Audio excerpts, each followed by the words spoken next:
From the station working for you, this is WRTV News at 11, streaming now. Tomorrow, state health officials will give their weekly briefing on the pandemic in Indiana. Good evening to you at 11 o'clock. I'm Mark Mullins. And I'm Amanda Starrentino. COVID-19 hospitalizations and deaths across the Hoosier State continue to spike at alarming levels. At least 1,416 people in Indiana died from COVID in November. That is more than October, September, and August combined. Yesterday, 3,460 COVID patients were being treated at hospitals around the state. According to data from the COVID tracking project, Indiana started off the week as the state with the second highest rate of people hospitalized with COVID per capita. Now to a critical step in the distribution of a COVID-19 vaccine once it's approved by the Food and Drug Administration. A CDC advisory committee made up of independent health experts voted to recommend that healthcare workers and residents in long-term care facilities should get the first doses of a limited supply. Dr. Robert Atmar is one of those experts. As we consider each of the vaccines, that in turn, there will be additional recommendations coming forward about how to prioritize those groups. And it'll be a list of rolling recommendations over time as we get more vaccine that can be distributed to the public. The decision will ultimately be made by states and cities, which will be in charge of distributing the vaccine. For decades, December 1st has marked World AIDS Day, a time to remember the millions of lives that have been lost since the beginning of the HIV epidemic. WRTV's Cornelius Hawker shows you how a local organization is navigating the COVID-19 pandemic, still caring for their clients who live with HIV. Dealing with both HIV and COVID-19 has been particularly challenging for organizations like the Damien Center. I think people have had a lot of stress and anxiety. Alan Witchey leads the Damien Center and talks to me about some of the anxieties their clients have had because of the coronavirus pandemic. Some people have been afraid to go to medical appointments or they've missed medications. And the key thing for us is that we've been there to help fill those gaps. They fill those gaps by getting life-saving medicine to people's homes or doing virtual appointments so the person living with HIV doesn't have to unnecessarily risk exposure to the virus. I talked to Todd Fuquay a few months ago about the extra care and attention the Damien Center is giving to people like him with support from the community. To know that the community hasn't forgotten about us, because it is very easy with everything going on with COVID to think like that's the only thing going on, but HIV is still alive and well. I've still got to worry about it. There are people out there who need care. On this World AIDS Day, Alan would like for you to remember everyone we've lost and take some comfort in knowing work is being done to end the HIV epidemic once and for all. We have medications that we've never had before. So they allow a person with HIV to be virally suppressed, and that means they cannot pass on the virus. And it allows somebody without HIV to take the medications, and then if they get exposed to it, they won't catch the virus. Working for you, Cornelius Hawker, WRTV.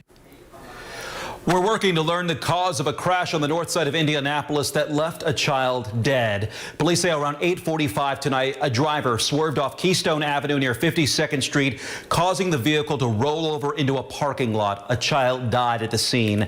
Their age has not yet been released. 3 others were taken to the hospital. Now to the forecast. It is another cold night and it will be another cold morning, the coldest of the fall, in fact. WRTV Chief Meteorologist Kevin Gregory joins us now with that forecast. Hey, Kevin. Yes, so far, Amanda, our coldest temperature has been 26. We're already colder than that in Indy. 23 is the temperature in the metro area. It will be west central Indiana and southwest portions of the viewing area that see the coldest temperatures. Pieces of the puzzle are falling together here. Light wind, mostly clear sky, and falling temperatures, as I mentioned, in the morning hours tomorrow. With the wind calm, that will set the stage for the coldest air to reach the ground and western Indiana. 19 in Petersburg, otherwise low 20s. If you head down toward Terre Haute, Rockville, Brazil, temperatures around 18 degrees. Indianapolis 22 in the morning, and 18 in Sullivan, 19 in Spencer. That is rock bottom for the 7-day forecast. These are the coldest temperatures. We'll search for the warmest temperatures and look beyond the 7-day forecast for you coming up. The holiday shopping season could be a lifeline for local businesses that are struggling to stay afloat as the pandemic continues. Tonight, we are taking a closer look at the state of small businesses across central Indiana and how their fate could impact your community. We start on the southeast side of Indianapolis. The shop Urban Beauty Supply opened at Emerson Avenue and Thompson Road in late February. Just weeks later, Davo and Shirley Milligan's dream business turned into a nightmare situation. The owners say they have closed the shop for weeks, sometimes months at a time, because no one is coming in. They say the situation is not just hurting their bottom line, it's leading to fewer opportunities for others in the community. Without the small business, then what do? I literally had a young lady today come and ask for a job. Okay. Well, if we were at a point to where we could, yes, then I could hire her, right? So a small business, it's not always the big businesses and things of that nature, right? It's the small businesses that really, that I believe are the lifeblood of our country, and then the economy as well. Milligan says it has been challenging to get any government assistance because the store has not been open long. Urban Beauty Supply is open Monday through Saturday from 10 a.m. to 8 p.m. Now to Hendricks County, where some fairly new small businesses hope you'll turn to them for holiday shopping. Timber City Coffee Roasters in Plainfield is just about a year old. The owner shares the space with Joy's Cakery. Together, the two have managed to make ends meet during the pandemic by making online ordering and delivery available to customers. That's how Tracy Ammons is staying in business too. She opened her store, Bottles and Binkies, in Brownsburg in June. She signed contracts and leasing agreements before the pandemic. Luckily, her online presence was well known before she opened the brick and mortar location. However, she still hopes people look to her and other local businesses for gift giving this year. If you can, shop in your community, keep your dollars local, keep your local businesses in business, because when this is all over, we want to still see them. We want to still go to our favorite restaurant. We want to still shop at our favorite store. And right now they really need us, myself included. You can learn more about these businesses and how you can support them on our website at WRTV.com.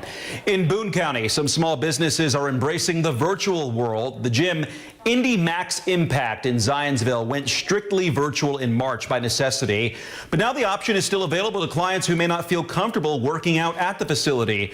And the owner of the aesthetic and beauty studio Radiant Skin on Main Street says the new normal is increasing clientele.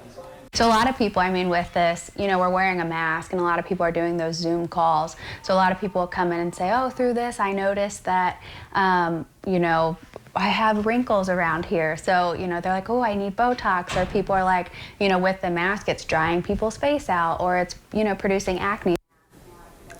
Radiant Skin also offers at-home facials, and they've made many of their products available online. A reminder, the deadline to apply for rental assistance in Marion County is 5 o'clock tomorrow evening. You can apply and learn more about the program at indyrent.org. If you have already applied, you can check your application status by calling 317-912-1260. If you live in Indiana but outside of Marion County, there is a different program. Right now, there is a wait list. For more info, go to indianahousingnow.org. Dozens of creative arts organizations are getting help making rent thanks to grants from the city of Indianapolis. A total of $500,000 in relief will go to 48 Marion County-based nonprofit arts and culture groups. The money will help pay for utilities, rent, or mortgage payments. The Arts Council of Indianapolis administered the grants. The organization says the city's nonprofit arts and culture sector includes 30,000 jobs and generates $440 million in economic impact every year.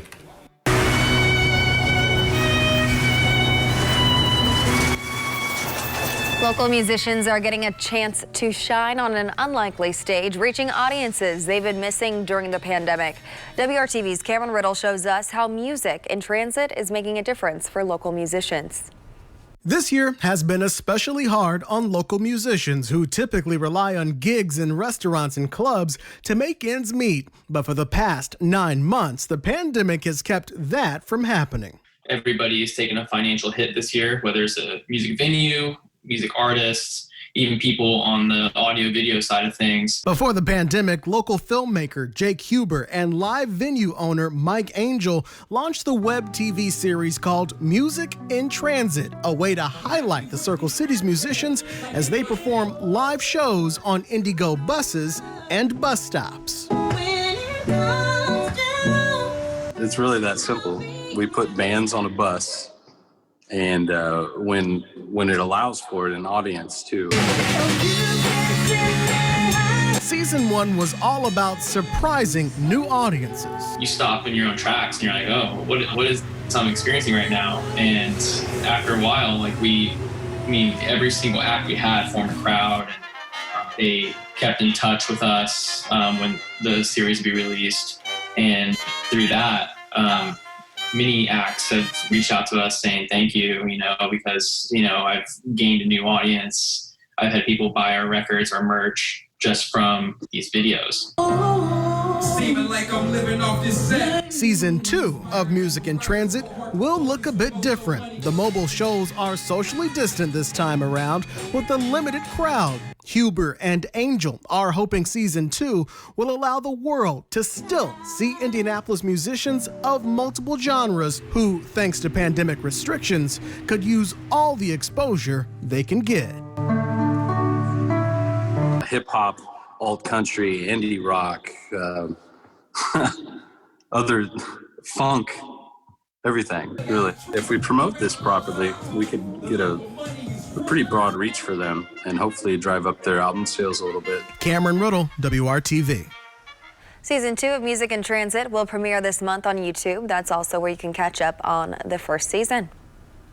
It was a home opener unlike any they've ever seen here at Mackey Arena, and very few people are actually here to see it. I'm Brad Brown in West Lafayette. We will take a look back at Purdue's home opener as they get the season started in front of an empty arena. Coming up in sports.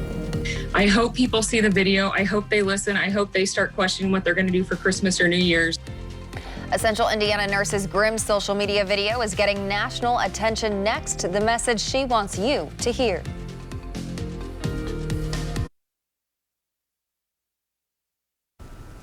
An IU Health's nurse message has been heard far beyond Central Indiana.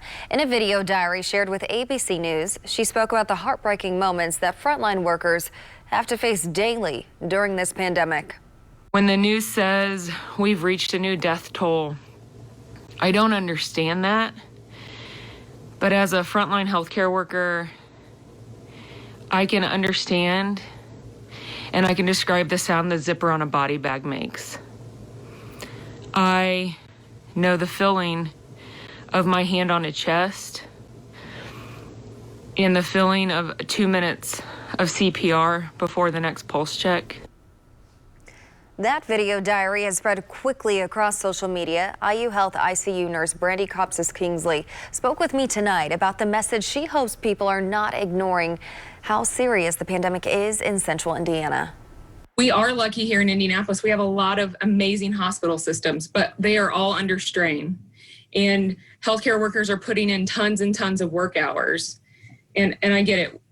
Emotionally, everybody's bogged down. Everybody's full of fear, anxiety, and stress. But people are dying. People are sick, and not just from COVID. Suicide attempts, overdoses, cancer, cystic fibrosis, sickle cell, lupus. These are all patients that need our help, and we can't do it because people are choosing not to help us by social distancing and wearing a mask and washing their hands.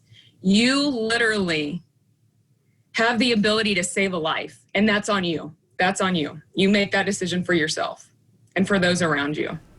IU Health does have surge plans in place, but as you heard from this Indianapolis nurse, she wants everyone to do their part so they or loved ones do not become the next statistic.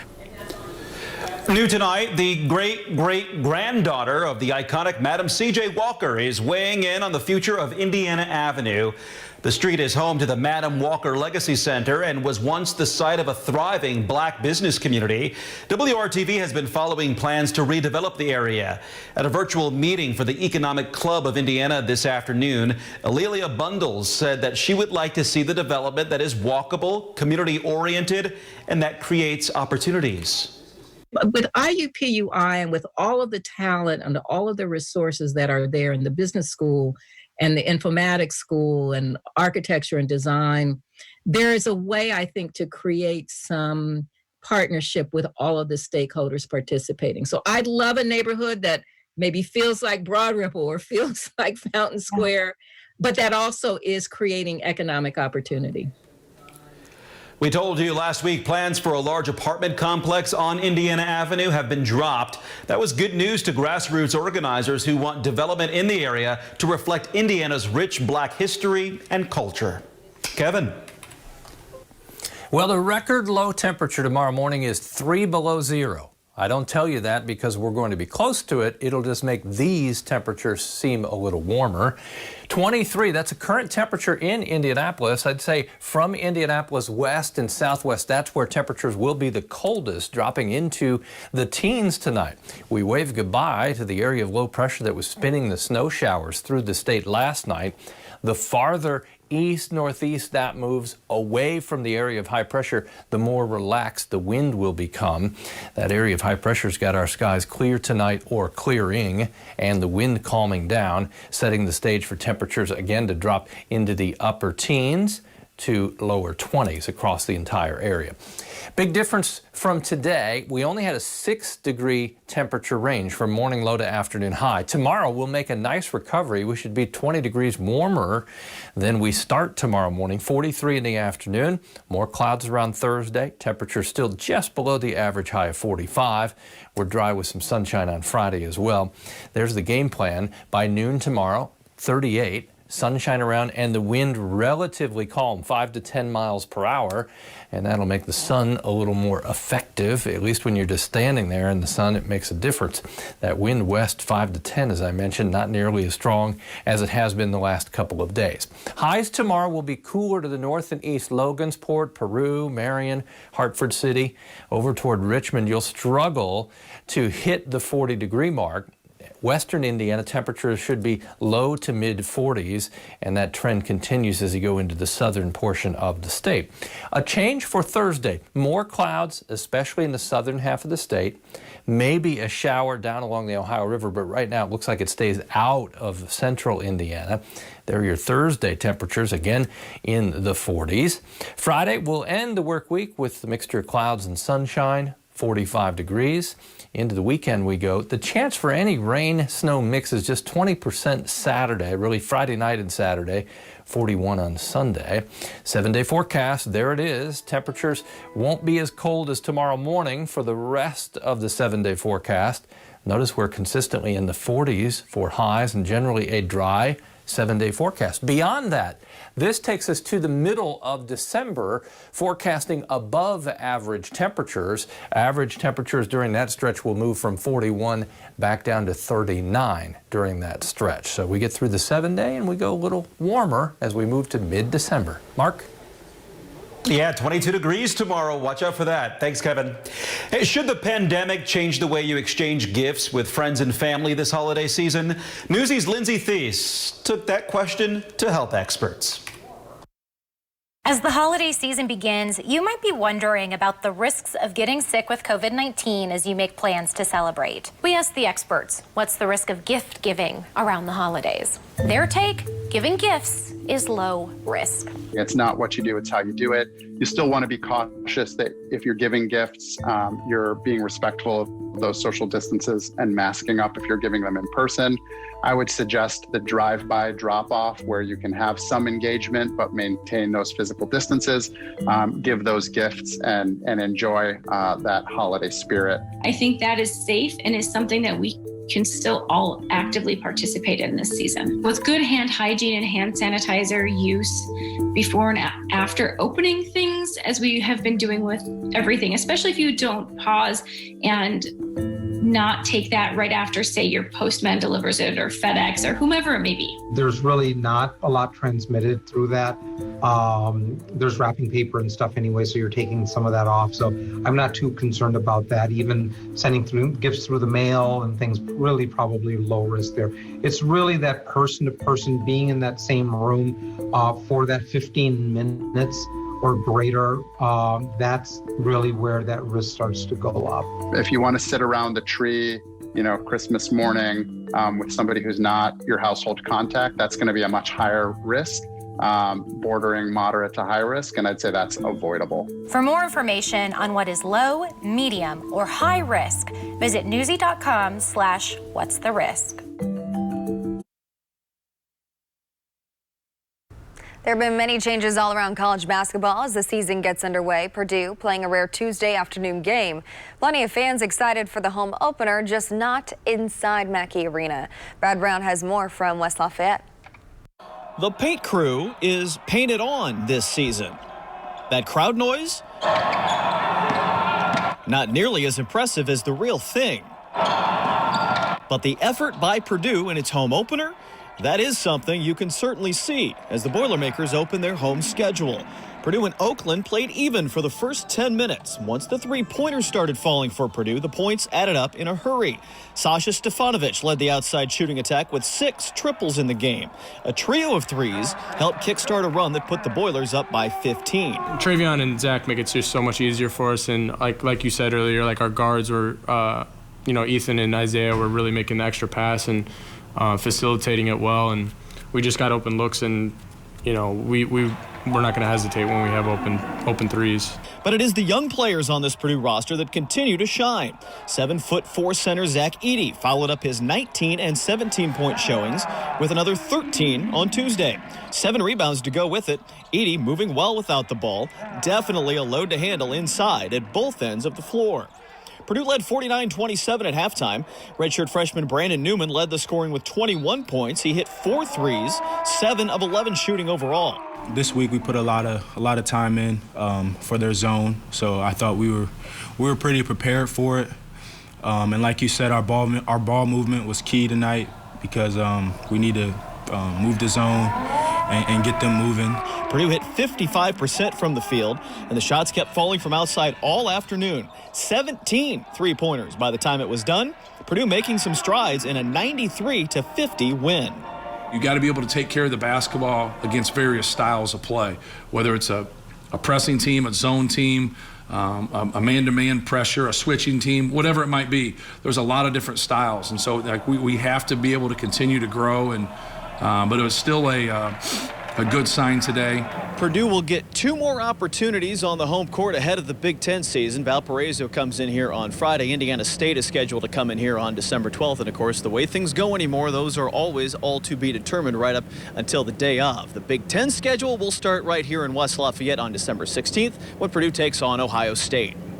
Indiana facing Texas. Semifinals of the Maui Invitational in Asheville, North Carolina. Trace Jackson-Davis scored 17 for the Hoosiers this afternoon. He got an early and one, but the rest of the team scored just 27 points combined. IU fell behind 15 in the first half. They shot only 24% from the field on the day. It was all a bit of a mess. 66-44 they fall to Texas. IU will play one more in Asheville, and then next week they'll play at Florida State in the Big Ten ACC Challenge. Brad Brown, WRTV Sports.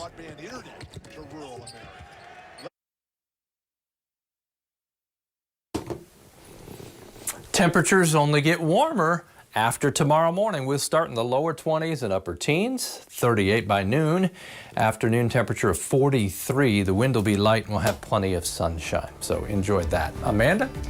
Thanks for making WRTV your choice for news. Good Morning Indiana starts at 4:30. Good night.